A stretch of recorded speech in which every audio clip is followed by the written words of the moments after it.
25 नवंबर से 3 दिसंबर तक GIC ground में आयोजित होने वाले नेशनल बुक फेयर 2023 का शुभारंभ शनिवार को किया गया। वहीं इस बुक फेयर का शुभारंभ केंद्रीय राज्य मंत्री परिवार एवं स्वास्थ्य कल्याण मंत्री प्रोफेसर एसपी सिंह बघेल ने किया। अक्षर साहित्य अकेडमी द्वारा लगाए गए 9 दिवसीय पुस्तक मेला एवं साहित्य उत्सव के अवसर पर मौजूद अतिथियों ने बच्चों को पुस्तक के माध्यम से शिक्षा ग्रहण करने की अपील भी की है। यदि ज्ञान को सदैव जीवित एवं बृहद बनाना चाहते हैं और चाहते हैं कि आपका दिया हुआ उपहार कभी भी पुराना ना हो, तो समाज में एक नई पहल आरंभ करें। फूलों के गुलदस्ते के स्थान पर पुस्तकें देना आरंभ करें। पुस्तकों के शब्द जीवन को ऊर्जावान करने के साथ ज्ञान की रोशनी भी देते हैं। यह बातें कही मुख्य अतिथि केंद्रीय राज्य मंत्री परिवार एवं स्वास्थ्य कल्याण मंत्री प्रोफेसर एसपी सिंह बघेल ने जीआईसी मैदान पर अक्षर साहित्य अकादमी द्वारा लगाए गए 9 दिवसीय पुस्तक मेला एवं साहित्य उत्सव का शुभारंभ हुआ।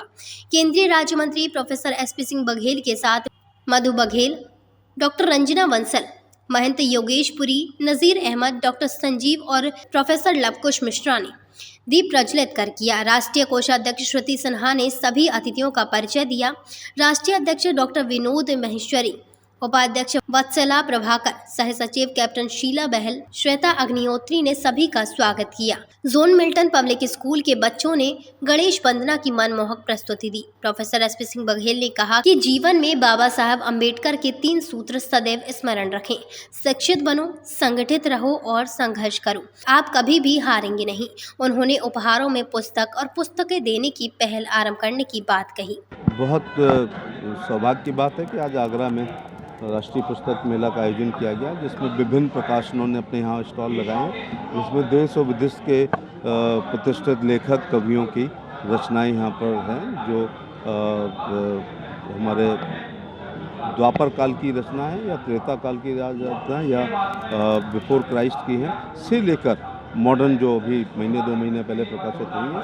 इसमें सामाजिक, आर्थिक, राजनीतिक, साहित्यिक, राज तरंगी, कल्लड़ की राज तरंगी से लेके और बाण भट्ट की हर्षचरितम से लेकर के महर्षि वाल्मीकि की रामायण से लेके गोस्वामी तुलसीदास, तो आर्थर कॉनन डायल मैं देख रहा था, तो फलेश्वर नाथ रेणु, मैथिली शरण गुप्त, सुमित्रानंदन पंत, जयशंकर प्रसाद से लेकर के निराला, रामधारी सिंह दिनकर, प्रेमचंद जी की पुस्तकें। और आज मैं इन पुस्तकों में एक देख रहा हूँ कि हल्का साहित्य यहाँ पर नहीं है। जीआईसी मैदान में जो पुस्तक मेले का उद्घाटन किया है, ये बहुत ही सराहनीय है, क्योंकि इससे हमें बहुत ही ज्ञानवर्धक चीज़ें मिलती हैं। जिस संस्कृति को, जिन चीज़ों को हम भूल चुके हैं, वो यहाँ पर एक से एक पुरानी पुस्तकें भी हैं और पुस्तकों से ज्ञान बढ़ता है। और जिस तरह से कोरोना काल में पुस्तक से लोग स्कूल बंद हो गए थे और जैसे कि पुस्तक को भूल ही गए थे, तो उसी को याद दिलाने के लिए यहाँ पर इतना शानदार एक आयोजन किया गया है कि भाई दोबारा से हमें इन्हीं में ढूंढना है, अपने जीवन में संघर्ष करना है और इन्हीं के अंदर से हमें पाना है। क्योंकि जिसके पास ज्ञान होता है उसी का सम्मान होता है और वही तरक्की करता है। और एक कहा जाए कि अगर हम किसी सम्मानित कुर्सी की इच्छा करते हैं, तो अगर हमारे अंदर ज्ञान ही नहीं, तो हम उस पर बैठने के भी हकदार नहीं हैं। मैं जैसे देखती हूँ, बघेल साहब हैं, रात में चाहे 2 बजे आएँ, चाहे 3 बजे आएँ, लेकिन इनको आकर अपना कुछ ना कुछ पढ़ना है। और बच्चे मेरे दोनों डॉक्टर हैं, तो वो भी रात दिन पढ़ते हैं। तो और मैं खुद MA हूँ, MA हिंदी हूँ, तो मैं भी उस वक्त बहुत पढ़ा करती थी, लेकिन अभी तो नहीं। लेकिन इन्होंने जो मेले का आयोजन किया है, ये बहुत ही सराहनीय है। महंत योगेशपुरी ने कहा कि आगरा में पुस्तक मेले के आयोजन का आरंभ वरिष्ठ पत्रकार अमियाधार नीडन ने किया था। कोविड काल ने उन्हें छीन लिया, किंतु पुस्तक मेले की सौगात के रूप में वे आज भी हम सभी के साथ हैं। उन्होंने आए हुए स्कूली बच्चों को संबोधित करते हुए कहा कि पुस्तक और गैजेट्स में बहुत बड़ा फर्क ये है कि पुस्तकों का अध्ययन कल्पना शक्ति को बढ़ाते हुए आनंदित करता है, जबकि गैजेट्स का अधिक प्रयोग दिमाग को संकुचित कर निरस बनाकर थका देता है। डॉक्टर रंजना बंसल ने कहा कि हर 6 माह में इस तरह के आयोजन आगरा की धरती पर होते रहने चाहिए। हर व्यक्ति यदि प्रतिदिन आधा घंटे भी पुस्तक पढ़े तो बहुत सारी बीमारियों से खुद को बचा जा सकता है। राष्ट्रीय अध्यक्ष डॉक्टर विनोद माहेश्वरी ने बताया कि 9 दिवसीय आयोजन में प्रतिदिन 3 सत्र होंगे। रविवार 6 नवंबर को बाल सत्र में स्वास्थ्य हेड राइटिंग एवं रिसर्च सेंटर द्वारा हेड राइटिंग एवं पोस्टर मेकिंग प्रतियोगिताएं होंगी।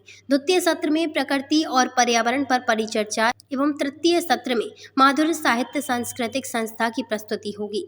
आजकल के समय में ये देखा जा रहा है कि बच्चे हों, बड़े हों, ये लोग किताबों से बहुत दूर होते चले जा रहे हैं। जब से ये मोबाइल आ गया है, गूगल आ गया है, नेट आ गया है, हर चीज़ हम नेट पे देखने के आदी हो गए हैं कि किताब कौन खोले। लेकिन हम ये भूल जाते हैं कि जब हम गूगल पे कोई चीज़ ढूंढ रहे हैं, अगर मुझे चंद्रमा के बारे में ढूंढना है तो मैं बस उस पर मून भरूंगी और उस पर जो मेरा टॉपिक है वो सामने आ जाएगा और उसको मैं थोड़ा सा देख के समझ जाऊंगी कि मुझे क्या पता करना है। जब हम किताबें लेते हैं, किताब में उस टॉपिक तक पहुंचने में हम 15, 20, 25 पन्ने पलटते हैं और जब एक एक पन्ने पे हम अपने टॉपिक को ढूंढते हुए जाते हैं तो हम उससे 50 चीज़ें और सीखते हैं जो हमारे दिमाग में आती हैं। देखिए, ऐसा है कि अक्षरा साहित्य अकादमी द्वारा 9 दिवसीय पुस्तक मेले का आयोजन जीआईसी ग्राउंड जहां आप खड़े हुए हैं वहां किया जा रहा है 25 नवंबर से 3 दिसंबर तक। इस पुस्तक मेले में प्रतिदिन 3 सेशन हमने रखे हैं। बुक स्टॉल्स तो है ही हैं, करीब 40-45 बुक स्टॉल्स हैं। उसके अलावा 3 सत्र हमने रखे हैं। पहला बाल सत्र है सुबह 10 से 1, दूसरा दोपहर को साहित्यिक सत्र है 3 से 5 और तीसरा शाम को 7 से 9 सांस्कृतिक सत्र है। इसमें कई पुस्तकों के विमोचन होने हैं, कई स्कूली बच्चों की प्रस्तुतियां होनी है जिसमें नृत्य नाटिका है, कविता वादन है, संगीत वादन है, तबला वादन है, कविता पाठ है, आदि आदि। इसका एक और आकर्षण है कि 1 दिसंबर को मूर्धन्य साहित्यकार बच्चों के गांधी नाम से विख्यात द्वारका प्रसाद माहेश्वरी जी की आत्मकथा सीधी राह चलता रहा का विमोचन भी इस पुस्तक मेले में किया जाए। प्रोफेसर लवकुश मिश्रा ने पाठ्यक्रम की पुस्तकें योग्यता बढ़ाती हैं और साहित्य पढ़ने से संवेदनशील व्यक्तित्व बनता है। पुस्तकें जीवन दर्शन देती हैं। उद्घाटन सत्र के समापन पर राष्ट्रीय सचिव दीपक सिंह सरीन ने धन्यवाद ज्ञापित किया। सायंकाल द्वितीय सत्र में संगीत कला केंद्र द्वारा सुरीले नगमे की प्रस्तुति हुई। प्रेरणा और शुभ्रा लेगांवकर के निर्देशन में आर्ची लवेश और कल्पना ठाकुर ने सुगम संगीत से मंत्रमुग्ध किया। नीलम गुप्ता की तुलना 2 विधाओं की और यवपुल गीत पुस्तक का विमोचन महंत योगेश पुरी ने किया। स्टॉल संयोजक राजकुमारी शुक्ला ने बताया कि पुस्तक मेले में राजस्थान, दिल्ली, महाराष्ट्र, मुंबई, रायपुर, नोएडा, तमिलनाडु आदि शहरों से 50 स्टॉल लगी हैं। स्टॉल्स पर धार्मिक, उर्दू, मॉडर्न, इंग्लिश आदि की हजारों पुस्तकें पाठकों के इंतजार में हैं। मेले में प्रतिदिन विभिन्न स्कूलों के बच्चे अवलोकन करने पहुंचेंगे। उद्घाटन सत्र में हरविजय वाहिया, मुकेश जैन, रिनेश मित्तल, डॉक्टर माधवी कुलश्रेष्ठ, प्रोफेसर जयवीर सिंह आदि उपस्थित रहे।